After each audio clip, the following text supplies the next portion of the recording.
Պատրաստում ենք համով կարմրաթշիկ տնական բաղար։ Վերցնում ենք մածունը եւ փխրեցուցիչը լցնում ենք ամանի մեջ եւ մի լավ խառնում ենք, ավելացնում ենք հավկիթ։ Հավկիթը խառնելուց հետո ավելացնում ենք շաքարավազը։ Մի քիչ խառնելուց հետո ավելացնում եմ կարագը եւ վանիլինը։ Նաեւ ավելացնում եմ ձիթապտղի յուղ եւ մի պտղունց աղ։ Հիմա ավելացնում եմ 2 տեսակի ալուր,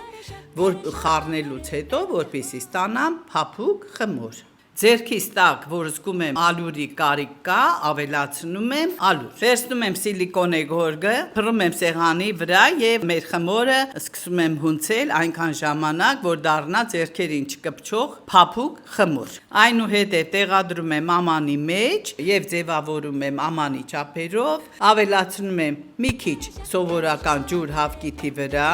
խփում եմ եւ բաղարջի երեսը պատում ենք հավկիթով։ Ձևավորում եմ պատարակաղով։ Դնում եմ վառարանի մեջ, վերև ներքև 220 աստիճան։ Եվ ստացանք մեր արդեն պատրաստի բաղարջը, մեզ մնում է փորձել։